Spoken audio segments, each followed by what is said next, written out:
Hello guys! Another day, another farm lot tayo for today. So, nandito po ako ngayon sa San Andres, Quezon. Maglalakit ako ng isang property na may sukat po na 2.1 hectares. And then at the same time, ito po ay tabi po ng kalsada po ng barangay road. And then, good thing, meron ng source ng kuryente rito. May signal ang ating phone. Ayan, so kung water naman po ang pag-uusapan, pwede po tayo magkaroon ng deep well dito. So, yung mga nandito po kasi, puro deep well po yung gamit nila. Ayan, so isang napakagandang property yung ibablog natin for today. So watch nyo itong video na to, for sure magugustuhan nyo to. At ito po ay binibenta po ni seller sa murang halaga lang. So mamaya ipa-price reveal po natin yan. Ayan, so iikutin muna natin si property. Maganda po ito ha, dahil ito po ay overlooking. So sa mga overlooking lover, ayan. So ano pa hinihintay natin? Excited na ako. So, ikutin natin si 2.1 hectares dito po sa San Andres, Quezon. So, let's go! Ayan, napakaganda ng view. Nabit na bet ko itong mga view na to. Ang ganda.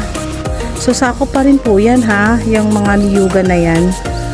So, si property po ay may natitirang halos nasa 115 niyog na lang po. So, medyo madalang na po yung niyog natin. Pero, good thing, medyo may kabataan pa po yung ating mga nakatanim po dito. Ayan. Ang ganda. So, yan, nagsisimula nang mag-ikot yung aking mga kasama. So, si property po ay pinaka-style ng lupa niya or tayo ng lupa niya ay gradual na slope. Pero napakaganda nung pinaka-pag-alon nung property. Napaka-smooth. Kagandahan din po kasi sa mga properties dito sa San Andres, San Francisco, hindi siya tinutubuan ng masyadong damo. So ang parang pinakadamo lang dito is parang Bermuda grass, ganun lang. Wow, ang ganda, overlooking. So tanaw na tanaw natin yung kabilang bayan, So lalapitan natin yan mamaya. Dito muna tayo sa pwesto ko, medyo nag-enjoy pa ako dito. Si property po ay matured PLOA title and then buhay po si seller. Plus po natin, ito po ay bagong sukat lang, so hindi na po natin kailangan magpasukat. Plus pa po natin, meron pong lumabas na meron po itong excess land na may sukat na 500 square meter. So yun naman po ay papaloob na rin po sa magiging bentahan po natin. So sabi naman po ng ating geodetic, pwede naman po iya ang matitlean as long na tayo po ay nagtatax or nag-aamilyaran dito sa 2.1 na binebenta po natin. Ganda. Kalakad tayo Medyo magaan ikutin para sa akin itong mga ganitong klase ng property. Kasi kagaya ng nasabi ko, parang umaalon lang siya, parang dagat lang, ganun. Yung ganun kasimpleng alon ng tayo ng lupa. Bet na bet ko to. So, pwede po itong i-avail ng ating mga buyers po na medyo may edad na. Ayan. So, dagdagan na lang natin ng tanim. So, bali ito pong mga kakahoyan na yan, sako po ni property yan, hanggang doon pa po So, tayo po ay katabi po ni Barangay Road. So, meron po tayong frontage sa may pinakakalsada na maglalaro po sa nasa 100 meters. So, medyo maganda na po. And then, maganda po kay property, marami po itong mahogany dun sa may pinakatapat po ng kalsada. So, papakita ko naman sa inyo yan. Yan sa mga buyers ko po na naghahanap ng medyo maliit na cut. Yan, pwede po nyo i-avail to. Kagandahan po kay San Andres, malapit po ito sa mga white sand na beach.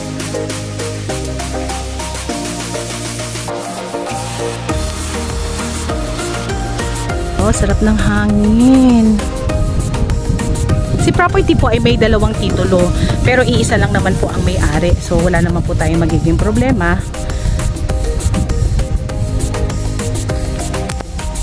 Ganda, sarap magtayo ng kubo dito sa may part na to.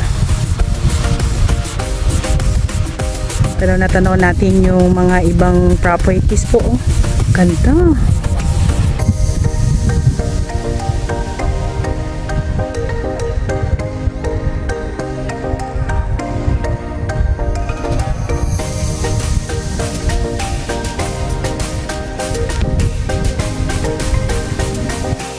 tayo dito. Turo ko lang po sa inyo yung sinasabi ko sa inyo na nagkaroon po tayo ng excess land na 500 square meter.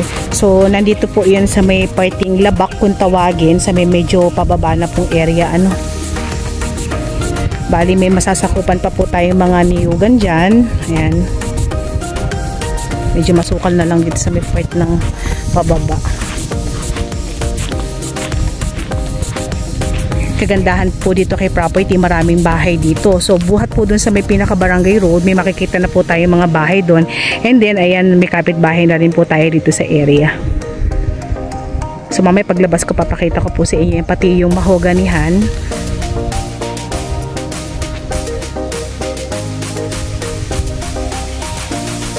So kung tayo po ay magta-travel at tayo manggagaling po sa Manila, tayo po ay magkukonsume ng nasa halos 10 hours para makarating po tayo dito sa San Andres. So kung tayo po ay lalabas from property hanggang makalabas po tayo ng pinaka-national road, ito po ay nasa 2 kilometers. And then dagdag po natin yung 3 kilometers para makarating naman po tayo sa pinaka-town proper po ng San Andres. So sa ngayon po, yung pinaka road po natin or yung barangay road po natin ay hindi pa po sementado, to be honest po. Pero good thing, inuna po nila yung source ng kuryente rito, kaya sabi nila soon masisemento na po si barangay road. Pero pasok naman po ang ating 4 wheels kung sakali pong maaraw, pero sinasuggest ko po kung sakaling gagamit po tayo ng 4 wheels, yung medyo mataas-taas po yung ating sasakyan kasi baka sumayad tayo. Pero ang ginamit po namin ngayon ay nag-single na motor lang kami. Pero sa panahon ng tag-araw na ipapasok naman po namin yung aming sasakyan dito. So medyo matagal lang po kasi talaga ang tag-ulan ngayon. So nag-iinulan po talaga dito. Yan. So ayun po yung bahay na sinasabi ko po sa inyo magiging kapitbahay nyo. So maganda kay property pag alagaan po natin ang mga hayop, So yan din po yung isang dahilan kung bakit malinis po si property, kasi maraming sinusugan ng mga kalabaw at baka dito sa may pinaka area.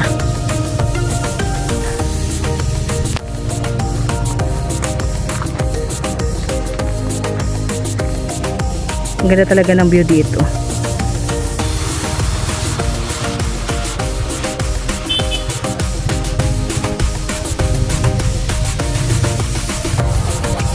So yan, nakakapasok yung motor doon. Papunta sila doon sa may pinakabahay.